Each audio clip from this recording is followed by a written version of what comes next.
Hey there, it's Maggie here, and welcome to this workshop where I'm taking you through the process of creating your investment strategy. If you're ready to beat the overwhelm and start a solid investment strategy for growth, then this is the place to be.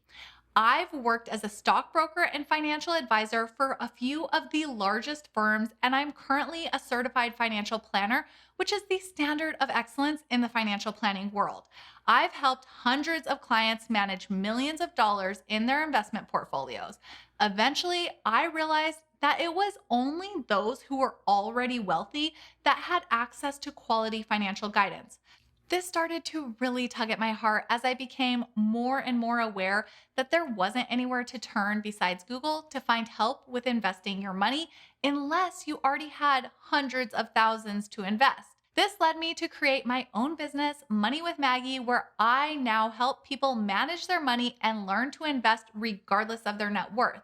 This is the third video and it's on creating our investment strategy. I think you're going to love it. Thanks for the comments. The response has been amazing. Now, if you missed the first two videos in this series, I highly recommend you stop right now and go watch them. They really are required viewing for anyone who wants to create an investment strategy because this video pulls all the information together from the last two videos. I want to help you get full value of this workshop, so you really should go watch those videos in order. Don't worry, I'll be here waiting for you. In the first two videos, I taught you how to visualize your investing goals and determine how much you need to save by running some numbers in an investment growth calculator so you can see how much you need to save every month to reach your goals. I shared my research process for choosing stocks and funds for your portfolio that are likely to offer at least 7% or greater return every year so we can increase our chances of reaching our goals in the time frame we're planning for. I gave you some common mistakes beginners make as they get started that can really set them back and how to avoid falling into these traps. We also discussed the fact that it's okay to acknowledge that money is important and having more of it means we can do more good for ourselves and others. Today, what I want to show you is how to solve the big hurdle people come up against when they first start out investing, and that's deciding how much of each investment to buy to create your portfolio. Okay, so this video is all about creating your investment strategy. I'll show you the process for determining how to split up your money between the investments you chose in the last video. This creates your investing blueprint in a sense because it'll give you the percentages of each investment you should own to get the growth you want to see while taking on a level of risk that's comfortable for you. Once you have this established, you can then invest easily every time you get paid because all the decisions have been made. And you may have even set things up to happen automatically, which I'll show you how to do later on in this video. When you've got your money investing on autopilot and you're on the journey to reaching your investment goals, then you'll feel more at ease with your finances because you know you're making your future life easier and more enjoyable. You're also doing what you can to take advantage of compounding growth by getting invested, which means you're not leaving money on the table. Through accumulating wealth, you'll eventually feel complete financial freedom, which will happen at different levels for everyone. Getting our financial needs covered allows us to move along the path towards self-actualization as we see from Maslow's hierarchy of needs. Taking care of our base needs allows us the capacity to focus on our higher needs and eventually reach the point of self-actualization, which according to Maslow is the point at which you achieve your full potential. All right, before I go full yogi on you, let's get back into the lesson. In order to reach your desired investment goal, you need to calculate how much you need to save every month, choose investments to use to help accelerate your growth, and decide how much of each to buy so you can consistently invest month after month towards your goal. I'm going to help you with that last part in this video. There are countless ways to create an investment portfolio, but for today, I'm going to teach you about concentration versus diversification so you can have the basics of putting different investment types together. Then I'll show you my favorite method of structuring a growth portfolio, and that's to invest 80% into index funds for diversification and 20% into a few individual stocks for concentration. This is exactly how my husband and I have our portfolio structured, which I shared in the first video. Of the 80%, I like to use three funds, but you can use more or less to balance out the risk a bit more if you'd like to, of course. Of the 20% in stocks, we own about 10, but I think less is better starting out so your money has more opportunity for concentrated growth. To help you visualize why I use these percentages, think of an ice cream sundae. 80% in our investment portfolio is the funds, which would be the ice cream in the sundae. The 20% is the stocks or the whipped cream and cherry on top. If you didn't have the toppings on your sundae, you'd be fine because you'd still have the ice cream, which is great on its own. The whipped cream and cherry, though, add that extra specialness, which is what we're hoping for with stocks in our portfolio. If the cherry falls off, meaning the stocks do bad, no biggie because we still have the ice cream, aka the funds. Let's take a look at all of this as I share my screen with you so you can see what I'm talking about and have some tools to use to create your own portfolio. This is what's known as an asset quilt chart. Each color represents a different type of investment, and from left to right, we see time. So starting in 2005 all the way to 2019, and from top to bottom, we see best performer and worst performer in each given year.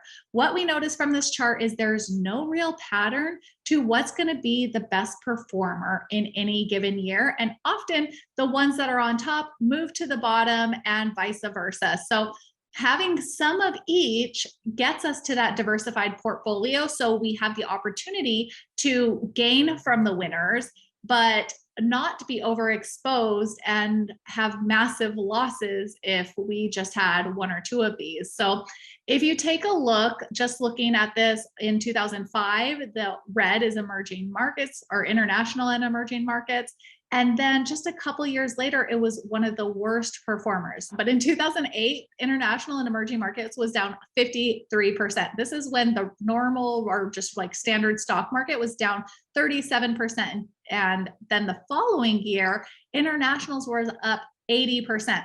So if you sold in 2008 because you were feeling like, oh my God, this is down 50%, you would have missed out on this massive gain the following year. But there's no way to tell or predict what's going to happen. So if we look at this gray, the gray boxes, that represents a diversified portfolio. And what we see here is it's never on top, but it's also never on bottom. So it kind of hovers somewhere in the middle over time. And the far right shows the return aggregated, so what the average was over this time. And you can see the diversified portfolio was 7%. So that's something where yeah, it didn't offer you the best returns. Looks like mid cap did during that time, and large cap. So that's the S&P 500 typically. And that brings us to then saying, okay, well, how do we get diversified? Do you buy one of each of these, or how do you go about it? I like to use this asset allocation calculator from Smart Asset. And you can basically click on each one of these to figure out which one you would be most comfortable with. And then from there, let's say you're a moderate investor, so you relate with this description, then you can say, okay, how does that break down? And here it is. You just click details and it says large cap 20%, mid cap 20, small cap 10%, and so on. So then you would just go and find the assets that you want to plug in from that calculator or from that quilt chart. Which type of investment do you want to use? And this shows you how much of each of those that you would actually buy. So even if you're a very aggressive investor, you can still be diversified. You would just have more stocks than bonds. You can see the bonds is very low in this portfolio versus a very conservative portfolio would have a much bigger allocation to bonds. So you can see that being 50% here and 30% in cash. So that's very ultra conservative. And if you're in retirement or using the money that you're investing, that's a good place to be. But if you're far from retirement, this very aggressive side, if you can handle it, is a better place for offering you more potential growth for your future funds. You have to assess how comfortable you'll be when you see your money go up and, more importantly, down. If you know you'll feel terrified when you see your money go down, then you know you're better off in a diversified portfolio. How you get diversified will determine how much you can expect your portfolio to move. Now, putting this together, you can simply use one of these portfolios and plug in an index fund from the last lesson to match each category, or you can follow our system, which is to choose 3 funds for the 80% and a few stocks. Once you determine the amount of each investment you want, you have your blueprint. Pair this with the amount you want to invest and how often. I recommend every paycheck, and you have your investment strategy. A few limiting beliefs people often have when they start out is they don't have enough money to invest, or they don't know enough, or investing is only for the rich. You have to take the first step in front of you and then the next, and create a path for you to go down that gets you to your ultimate goals. These might not even be monetary, but most of the time, money helps. Investing is the tool that I have to share with you so it can help you in your accumulation process. More money, more problems is not true. It's a song, and it's a limiting belief that's given people an excuse to not even try and get more money. Remember, the more money we have, the more good we can do for ourselves and others. It's been awesome sharing this information and seeing the excitement others are having as they get started. It really is empowering when we get set up with a strategy to invest for our future and feel the potential that's ahead. That's why I put this workshop together to first reignite the vision for a wealthy future and then set you up on a path to get there. I know these free videos have already made a big impact on many people. Maybe they've even helped you. Now, you may be wondering what it takes to gain more confidence as you start investing. If you're looking for more guidance and further explanation on all of these and many more topics, then my full course, Start Investing with Confidence, could be the next step for you.